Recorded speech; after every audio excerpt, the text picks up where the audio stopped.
Hey, it's that East Coast Seed Guy coming to you from Hall, New York. Today I'm here with one of my colleagues from Seedway, our soybean and wheat specialist, product manager, Cassidy Fletcher. Cassidy, where we're at on the calendar, we're going into the final week of April. Growers are going to really start getting the itch to put things in the ground. And knowing the spring that we had, the soil temperatures and soil conditions might not be where they should be. And just wanted you to briefly speak on maybe some of the detriments or some of the risks that they may take by going into the field too early. Yeah, thanks, Ruben. So going into soils right into April, beginning of May, we have the potential of going into really cold soils.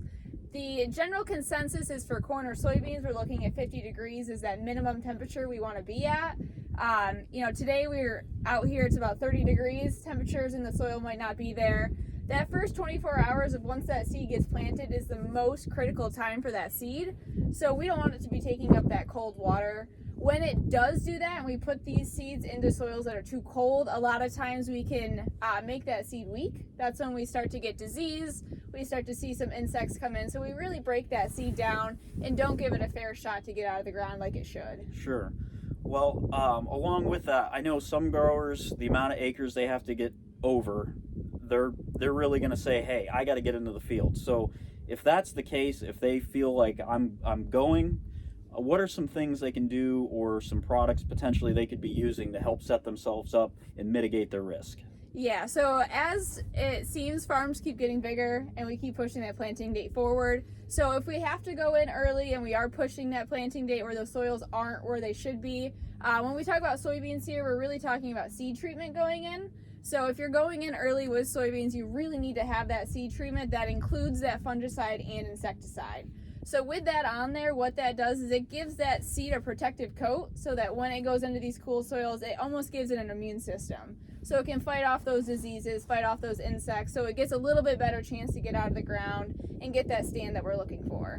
That's excellent. And the product that we use at Seedway, our program Obtain, correct? Yeah, so at Seedway we have 3 offerings for soybeans. We've got our plain soybeans, we have our PI, which is your pre-inoculated with your rhizobia, and then we have Obtain. So we branded this Obtain full treatment. It's got a fungicide, insecticide in it, as well as your rhizobia bacteria for that nitrogen fixation. But the one neat thing about our Obtain treatment is we have a biological in there. So that biological is called M34 that really boosts your enhancement of temperature, moisture, and heat stress. Temperature, moisture, nutrient stress. Sorry, there's 3 of them there. I can never remember.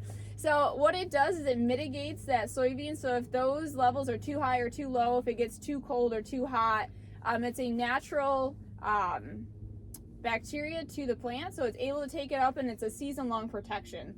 So in that full treatment, you have that insecticide and that fungicide that you need for those cool soils early on, but you also have some season-long protection for plant mitigation to get the best out of your yield. Perfect.